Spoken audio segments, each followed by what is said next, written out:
Hello viewers, আসসালামু আলাইকুম।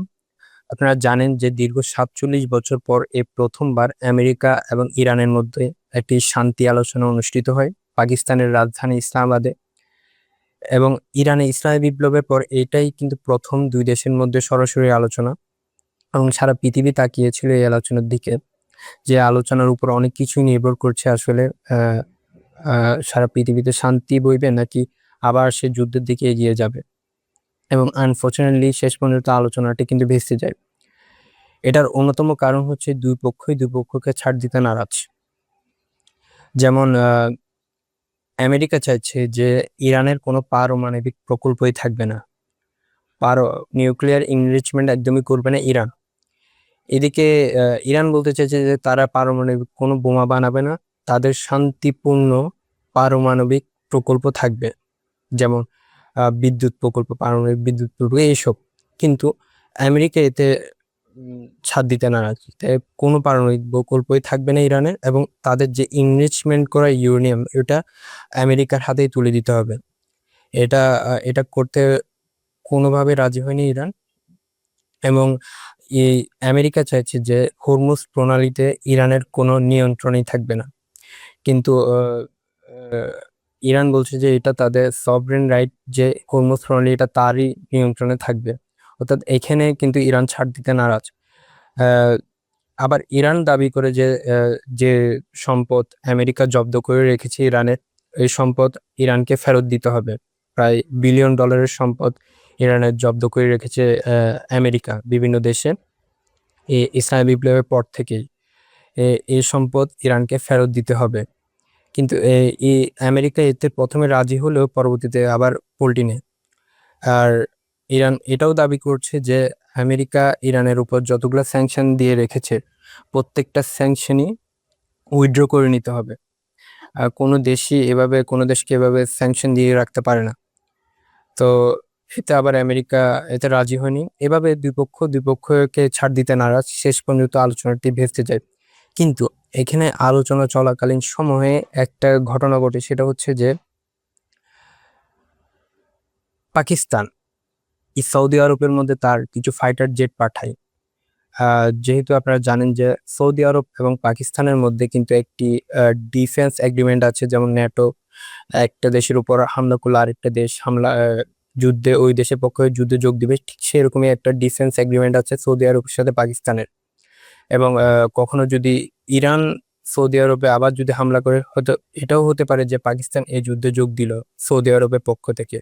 আবার পাকিস্তান যদি কোনোভাবে হামলার শিকার হয়, তাহলে সৌদি আরব পাকিস্তানের হয়ে যুদ্ধে যোগ দিবে।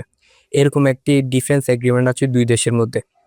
আবার এখানে কিন্তু পাকিস্তান কিন্তু একটা গেম খেলছে, সেটা হচ্ছে যে এটা কিন্তু সে এমনি এমনি করেনি। হয়তো সৌদি আরব এবং কাতার একটা বিশাল অ্যামাউন্ট পাকিস্তানকে দিয়েছে। কারণ সৌদি একটা হিউজ একটা অ্যামাউন্ট ইউএর সংযুক্ত আরব আমিরাতের কাছে কর্জ আছে পাকিস্তানের। সো প্রায় $5 বিলিয়ন মতো সৌদি আরব এবং কাতার মিলে দিয়েছে পাকিস্তানকে। এবং এটা হয়তো ইউএর যে দেনাটা আছে ওটা হয়তো শোধ করবে। সাথে তার দেশের যে একটা ক্রাইসিস আছে ওটাতেও হয়তো সে এটা ইউজ করবে। এখন যেহেতু শান্তি আলোচনাটা ভেস্তে গেছে, এখন সারা পৃথিবীর ভবিষ্যৎটা কি, আসলে যুদ্ধের ভবিষ্যৎটা কি? আবারও কি সে যুদ্ধের দিকে এগিয়ে যাবে সারা পৃথিবী? এখন দেখার বিষয়। হতে পারে যে যে এই আলোচনার মাধ্যমে, কারণ যুদ্ধ চলাকালীন সময় যদি আমেরিকা পিছিয়ে আসতো তাহলে সবাই ধরিয়ে নিত যে আমেরিকা তার হার মেনে নিয়েছে, যেটা আমেরিকা যেহেতু একটা বিশ্ব মোড়ল, যেটা আমেরিকার সাথে যায় না। হইতে পারে যে এই আলোচনার মাধ্যমে দুই দেশ যে আলোচনাটা বসেছিল, দুই দেশের সাথে যে আলোচনাটা হয়েছে, ওই আলোচনা দুই দেশের শর্ত না মেনে একটা যে আর কোনো যুদ্ধ হবে না, যে এই যুদ্ধ থেকে একটা বেরিয়ে যাওয়ার একটা উছিলা পেয়েছে আমেরিকা। হতে পারে যে আর কোনো যুদ্ধ হলো না, এবং এই আলোচনার মাধ্যমে এই যুদ্ধ থেকে সরে সরে গেল আমেরিকা। আবার এটাও হতে পারে যে যে তাদের দুইজনের মধ্যে যে যে যুদ্ধবিরতিটা রয়েছে 2 সপ্তাহ হয়তো একে অপরকে আমেরিকা হয়তো প্রস্তুতি নিচ্ছে যে আবার এই যুদ্ধ যুদ্ধবিরতি শেষ হলে সে ইরানের উপর আরো ভয়াবহ হামলা চালাবে। এদিকে আরেকটা খবর সামনে এলো, সেটা হচ্ছে যে চায়না ইরানকে একটা বিশাল সামরিক সাপোর্ট দিচ্ছে। হতে পারে সেটা আকাশ প্রতিরক্ষা ব্যবস্থা। এটা হচ্ছে মার্কিন গোয়েন্দা সংস্থার রিপোর্ট অনুযায়ী একটা বিশাল একটা সামরিক সহায়তা দিচ্ছে ইরানকে।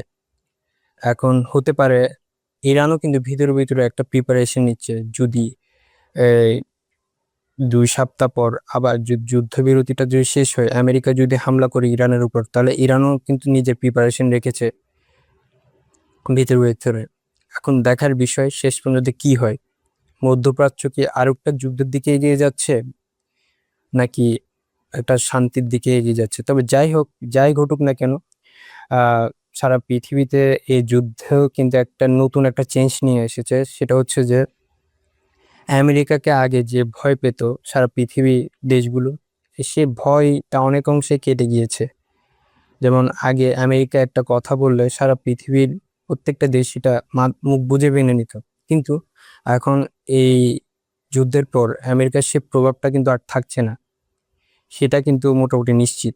অর্থাৎ এই যুদ্ধটা কিন্তু একটা একটা একটা বড় একটা পরিবর্তন নিয়ে আসবে। এখন দেখা যাক সামনে কি হয়।